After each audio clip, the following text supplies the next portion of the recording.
Hey, folks. Welcome to another episode on Uncensored. My name is Rene Enriquez. I'm your host. I'm going to do a little something today, just a little different. I want to take you inside some of the communications of the organization, right? And I've played a lot of different calls for you, but I clipped quite a few here to give you some of the choice pieces, and I set them in a PowerPoint presentation. I'm going to run the audio for you and explain to you what's going on. But what brought this on was the term "send them to Brazil." I mean, I've heard that all over YouTube. I've heard Mundo Mendoza say it quite a few times, but I have never once heard it in my entire career as a Mexican Mafia member for 17 years, over 17 years, right? What I did hear was send them to Fresno. That was a pretty commonly used phrase, or send them home, right? Which meant send them home in a box, right? So I wanted to give you a little collection of some of these communications, how they're talking about different members. And one key guy goes through most of it is Fox Tapia and Rube Soto, right? They're going to talk with a variety of different carnales. There's 6 different slides, 5 contain audio. I'm going to play that first clip for you here. Here they're talking about Anthony Zaragoza, Coco from 18th Street. It's between Jimmy Soto and Mike Moreno. They're talking about the feds, or the federal Mexican Mafia members, wanting their votes on this membership. Let me run that for you now. Hello? Hello, somebody call? Yeah, hey, man, I forgot to ask. That's Rube Soto speaking there. They wanted to know, they sent word out here to me and you that, you know, I don't know if you ever knew Coco. Huh? He was Puppet's crime partner, Carnal Puppet from 18th Street. No. And he, no. Okay, I knew him, so I don't know what good it is even to ask you, but there apparently they made him a carnal, but there was some kind of controversy. Yeah. That they wasn't sure who his padrino was and all that. And they sent word out here to ask you and me. Where's he at? He's in the feds. Well, he's in the feds. Yeah, he's in the feds. Then if we would hold a hand up for him, you know. Yeah. And I know him. And I don't know him at all. Yeah, that's what I mean. You know, so with you, it doesn't make that much difference, really. I mean, what can you say, you know, other than what other carnales say? Yeah. But I know him, and he's a good dude, and I think he's a good soldier, you know. Yeah. He's strong and all that. So as far as I'm concerned, it's cool, you know. Yeah. And okay. I'll just tell him that you don't know him, but you know, whatever the other carnales say. Yeah, I'll go with what you say. Okay. All right, brother. I just wanted to check. So that if they ask you if I told you about this. If you know him and you say he's good, then I'll go with that. Yeah. Okay. All right, brother. All right. I just wanted to make sure I told you this. Okay. Okay. Bye. So you have just listened to actual vote of a carnal being made, right? Coco Zaragoza. That's how votes are taken, right? Typically in person, in prison, through kites, but sometimes on phone like this, and you just caught that here. Here's another clip of Rube Soto talking about an extortion of a marijuana dispensary with Jaime Mora. Hello. Hey, what's up, youngster? Hey, what you doing, man? Just got out. I was in Tijuana. I just came in the border right now. You ain't called me in a couple of days. I was worried about you. No, just been up and down. The guy. That's Cholo Mora saying he just returned from Tijuana, and the other older voice you hear is Rube Soto. No, just been up and down. The guy for the Mini Cooper, I haven't even seen him, and he had me waiting the other day. But I seen him, and everything is going good over there. So. Everything's good with the smoke shop? Yeah, we should have something coming in this week already. Okay, all right, that's good.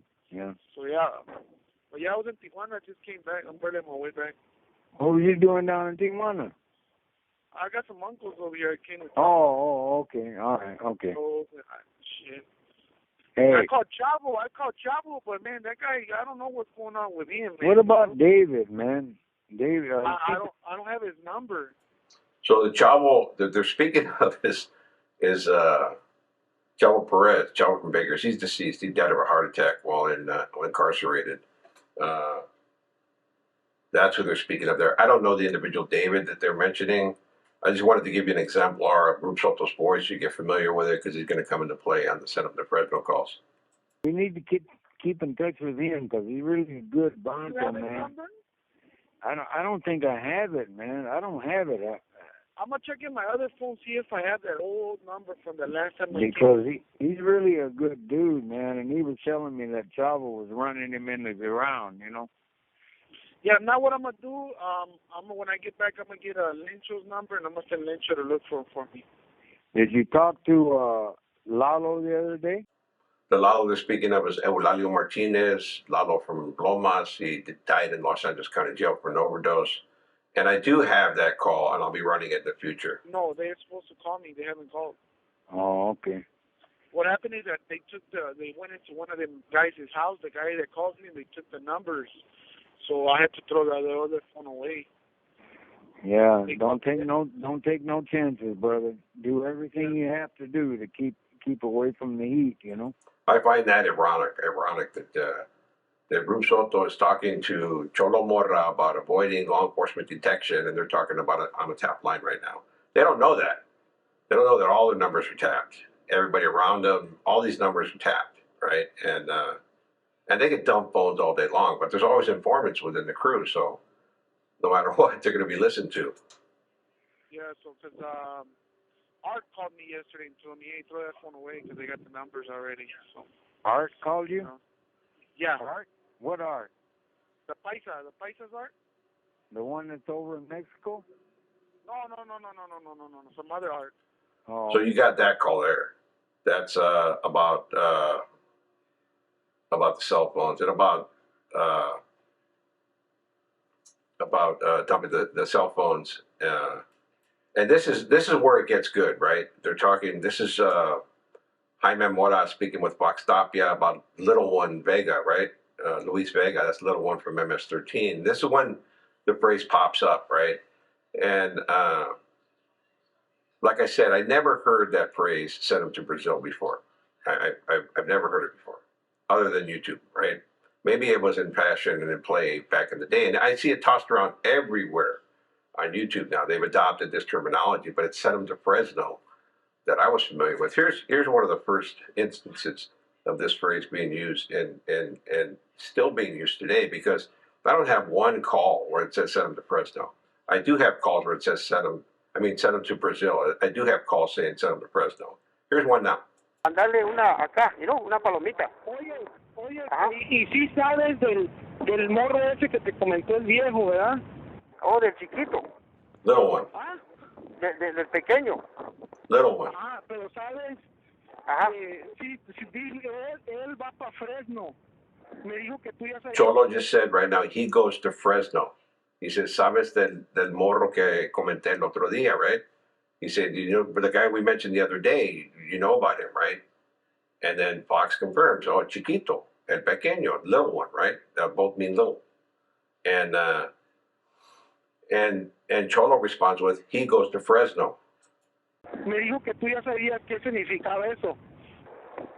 O me dijo de uno que está aquí, dices que oye, mira, okay, mira, ya se le dijo que se bajara. ¿Me entiendes? No, eso no. Él va para Fresno. So Little One was made by Carnal, and there was some controversy. It seems like almost every induction, these contemporary inductions, are surrounded by controversy. Whereas before, it was pretty cut and dry. You were voted in, you were made, and that was it. There was no controversy. Very few times there were controversy, but now every member that gets made, there's controversy. So they're talking about Little One, and Cholo's insisting that he goes to Fresno. He's going to get sent to Fresno. And Cholo responds with, "I told him he's got to sit down." That he's speaking directly to his membership, right? That, hey, you're sat down. You're not a carnal. And that is actually what happened to Little One Vega, Luis Vega. Oh, sí, porque robó muchísimo dinero que era también tuyo. mira. De los paisanos, tú sabes a qué me refiero. Okay, mira. De los paisanos. Okay, hey, voy a averiguar eso, ¿ah? Habla con los paisanos. Habla con los paisanos. So he's talking about cartel money that came up missing. I think it was $38,000 that came up missing, and it was tracked back to Little One who kept the money. One of the reasons, and this is the cartel thing in Operation La Jale, the recent indictment that that they were all exonerated on. This is part of that case. But Fox is as opposed to this individual being whacked, and it'll come out in a future call. I'll run it in a future time. But that's the first reference to Fresno. Here's another reference to Fresno, and that message came from Rube Soto, just in FYI, from El Viejito, right? That's Rube Soto. Here's another reference from Rube himself, right? This is a call between Jimmy Soto, Rube Soto, and Jaime Mora again, but they're talking about Frank from Vegas, right? And this is another utilization of that informal gang code, where they change names, like Frank is Freddie. This is actually Freddie. Freddie's from Richmond, California, but they sent him to Vegas. They've had him on disregard status for a while. They'll talk about that here. I want you to hear the call now. Hey, George called yesterday too, man, and That's know something with Frank that they're upset over there at Frank too. With George? Them over there, like Bobo and whoever else is over there. He said, hey, to tell Frank to take his ass back to San Francisco. Like, what the f*** is he doing out there causing problems? The feds were saying that? Yeah, some of the brothers. What are we gonna do with Frank from Vegas anyway, man? I don't know. Well, right now, you know the status we got him, but you know, I don't know. Well, he said he was gonna write me a letter to explain a little more about what's going on. He keeps fucking up, brother, man. We gotta send him to Fresno, man. I mean, I hate to say it, but if he keeps doing shit, you know, I mean, we don't have no other choice. And that's pretty cut and dry as to the interpretation of what sent him to Fresno is. I mean, he elaborates on it. He said, we ain't got no other choice. He's going to go a little bit further here. He's going to break it down so that there's no doubt in the mind of the listeners what sent him to Fresno means. And this is the only phrase that I'm familiar with. I wasn't familiar with sent him to Brazil. So here we go. We got to make an example out of somebody pretty soon, because we've been bluffing around here too damn long. Yeah, well, we'll talk about that when I go up there to see you, you know? Okay. You coming up this week? So that's it. You hear a couple of instances where they use that phrase. I have never, in my history of doing communication analysis, heard sent to Brazil. I'm not saying it's inaccurate. Maybe it was in play when Ramon was active member, but this is actually contemporary brothers using the phrase "send them to Fresno," and that's the phrase that I'm familiar with. And it came about behind the Ellen Delia murder. Remember, Mike Delia had his wife whacked because she was going to tell on the Get Going project when they were receiving state and federal funds to have a methadone clinic, right? So there were a couple murders in the general area, right, in that area of California. On February 1st, 1977, Albi Sosa and Daniel Choco Montellano and Tati Torres shoot and kill Gilbert Roybal to death inside his Fresno home. That's the first instance of a Fresno murder. And then the second was the same month, on the 17th, February 17th, 1977, Ellen Delia, wife of MM member Mike Delia, is shot to death at the Sacramento airport. And this was also Albi Sosa involved in this murder. And the last one was July 27th, 1977. Mexican Mafia member Manuel Tati Torres, who resides in Visalia, shoots Frank Vindiola to death in his Fresno home. These are the murders that occurred at that time that brought about this terminology, right? So that's what I know. So I've given you some of the examples of it being used in contemporary times and today's communications. And I gave you the historic aspect of when the murders actually occurred in Fresno. So that'll give you a little flavor as to why my phrase is "send them to Fresno." I've never used the phrase at all, but I heard it tossed around, and I've never heard that Brazil one tossed around. That's it, folks. Something different for you. Gave you a collection of a bunch of different little calls there. So we are going to call this Past the Wire, because these are all wiretaps. This is another series, episode in the series of Past the Wire. Hope you liked it. Leave your comment. Hit that notification bell. Share with a friend. And most importantly, be sure and hit that hype button. Peace out, folks. Hope you enjoyed it.